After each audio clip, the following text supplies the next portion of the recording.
Welcome to the Direct Line, the official podcast for OADSP.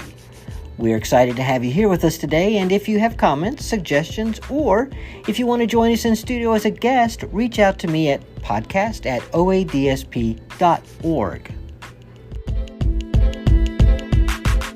I'm David Rustio, and today we're speaking with Lass Connie and Angelique Kemen. Did I get those right? Yes. Okay, great. Welcome to the show today. So we'll start with you, Lass. Tell us a little bit about yourself. I'm an immigrant Okay. from Africa. Okay. To be precise, West Africa. And I came to the United States in 2012 at the very end of the year. And went to Kent State University and got my bachelor degree from there. Okay. And I did attend other universities around the country and got some certificates. And my degree is in conflict resolution. Okay. And I'm a dad of 3 kids. I have three kids. My first daughter is 6 years old. Second is 3, and I also have a 5 to 6 months old baby. Okay, you've been busy. Absolutely. Something about my habit. I like to play soccer. When I was in college, I used to write, like my own personal blog. Okay. But then when I started working, especially in this field, everything just kind of fall away. Okay, now when you say soccer, that's to help Americans understand what you play, right? Is it football there or is it soccer there? We would say football. Okay. But the global language would be soccer. Right. But it's obviously football, but not like the American football that you throw with hands and things like that. Sure. It's just with feet. That's right. Okay. And so, Angelique, tell us a little bit about yourself. I am a mom of 3, ages 16, 11, and 5. Okay. 16, 11, and 5. Now, don't tell me that the 11-year-old's a girl. No, 2 boys, and then the 5-year-old is a girl. Okay, because I recently had a teenage girl, junior high girl, and they're no fun. No, it's the 5-year-old that's no fun. Oh, okay. It's the girl that's no fun. It's the girl that's no The fun. boys are super easy. Yeah. In my free time when I'm not working, I like to travel. Okay. With my kids and without my kids. So that's basically what I do in my free time. So, where do you like to travel to? Anywhere that I can have like just a mental break from. Okay. My favorite place so far that I've been to is Tahiti. Okay. So that was very relaxing. Looking forward to going somewhere else. So, do you mind telling us a little bit about Tahiti? It's very tropical, blue water, mountains, which I was shocked about that. But there's a whole bunch of mountains around it, a little island. I believe it took me maybe an hour to 2 hours to go around the whole island on a scooter. Okay. Very small island. All right. So that's where I went. So that island's super small. Now, they don't have any spiders or bugs or anything. No, I don't think I've seen it. You didn't see any? I seen goats in the mountain. Okay. So that was pretty good. Goats in a mountain. A lot of fishes, sharks. Like in the water. Did you see any sharks? I seen baby sharks. We was able to scuba dive with the sharks and stingrays. So it's pretty cool. All right. So, where do the two of you work? We are employed at Independence of Portage County, which is a nonprofit organization, and we assist with the care and all the medical needs of our individuals that have developmental disabilities. And what is your role? We are the day program managers. Day program manager. You share this role? The Yes. two of you do? Okay. So, I don't care who talks, but tell us about what you do in your role. So Angelique and I, we run the day program from 9 to 5, Friday to Monday. And basically, we have our individuals coming from their respective homes to the day program as a way to be able to get outside of their houses. Sure. And to come and learn skills like crafting, like coloring, painting, And part of the day program work that we do, we also take the individuals into the community so that way they can feel more inclusive. Okay. So places into the community that we take in are to the grocery stores like Walmart, Target, Dollar Tree, so that way they can buy something for themselves, their clothes, like shoes, like socks, hats, and things like that. But the purpose beyond that is to make sure that our individuals feel inclusive, that they are part of the community. We also do other things like when it comes to skill development. So we kind of do the same work, but there are some specific area where I focus on, and she kind of basically focus on the activities and the outings. So programs would be somebody learning their house phone number. Okay. Somebody learning the staff name. If there was an emergency, who do you call? So those kind of basic skills that you and myself think that is very important to know. Right. So we make sure that our individuals gain those skills, so that way they can feel more independent. But there's a lot of other things that go on into the day program that we do. Okay, so share with us some things that your folks make. You mentioned some art or some crafting things. So what are some things that the folks here enjoy doing? We do a lot of different crafts. Some make bracelets during the holidays. Like usually every month has a holiday, so we kind of focus around that holiday. Like right now it's Christmas, so all of our activities are focused through Christmas. We do Elf on a Shelf, so we hide our elves and we get the individuals involved. Like today is Elf Yourself, so they're going to dress up like elves and take pictures. We also do cooking with our individuals. Last month for Thanksgiving, we did a Thanksgiving feast, but we got our individuals involved, and they actually cooked the meals with staff prompting. They was able to cut up the vegetables. Okay. Learn how to boil the water to make pasta. They made pumpkin pie. Oh, nice, nice. Did you get a piece? I don't eat pumpkin pie. Oh, okay. Never mind. But I heard it was good. Everyone said it was good. Everyone said it was good. So you say they're going to do Elf themselves today? Elf Yourself, yes. Elf Yourself today? Yes. So it's basically our elves we switch them out every day. We switch our elves. We move them. Different activities that goes along with them. And so one of my staff created a prompt, like a picture prompt. So we'll just put their face in it, and then we'll take pictures and we'll print them out, and then we'll put them inside, make a snowman or a gingerbread cookie, and it's just like their face, but they're going to be like our elves. Oh, how nice. How nice. What else do they do? Every Friday is movie day, so they watch movies on Friday. They listen to music. We play exercising videos every morning between 9 and 10 is basically everyone arrives, but we have our exercise time. Okay. So we get everyone involved in exercising. Everyone has a goal to exercise every single day. We just want to keep them active, because if you're not active, you lose the motor skills that you have. So when you exercise, are you dancing? Are you jogging? We dance, we walk, we dance. They play. Some of our individuals go into the gym and play basketball. Okay. But usually in the morning, we'll just play like a YouTube video, and there's chair exercises so that everyone can feel included. Okay. Into it. But we also have some individuals that get up and walk around and just move. Okay.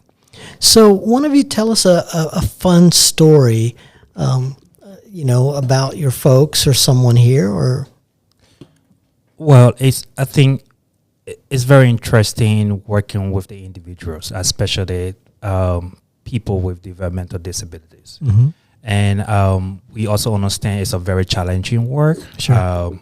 In many cases, but also on the other hand, it's very rewarding. Mm-hmm. And so I usually tell people we work together as family, even though they are our individuals, we are their staff, but we also do things together as family, because the most important thing is to give them a sense of acceptance, where they feel that they are being welcomed into that community, that there are people they can look up to, there are people they can build relationship with, right, and there are people they can trust. And we do also trust them. So part of doing the work, there are times where, like I said earlier, it's challenging on the other hand, but it's also fun. And there are times where, some of our individuals might be upset and slap our staff. Okay. And I remember perhaps about a month or so ago, I got beaten by one of the individuals when I was working in the home with them. But on the other hand, I know it's very intimidating, but we also have to understand from their perspective that they are human beings like ourselves. Sure. They can get upset. They can retaliate whenever they are upset. But also, it's our responsibility to take that burden and be patient and try to but also let the individual know it's not right or it's not good to hit on other people. Sure. But also we have to accept the fact that we are all human beings. We get upset and things like that. So usually when people ask me what are some of the fun stuff, you don't say the fun stuff is getting beaten. Well, I think that's part of the storytelling.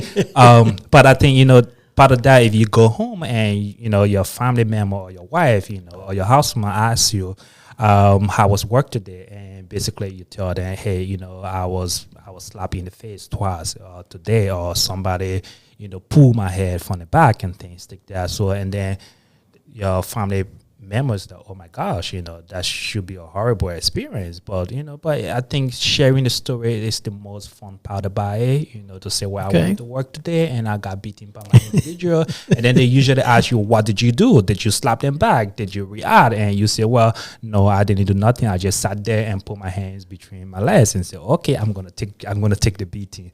So so I would say that's something fun, but there are other things where we that we do with the individuals that are more fun than just being slapped. Okay. We, like I said, we take them into the communities, we take them to the museum, to the zoo, and we do fun stuff with them. We sit together on the same dinner table, we eat, we share, plates and things like that. I think the purpose again is to make sure that they feel more welcome into the society.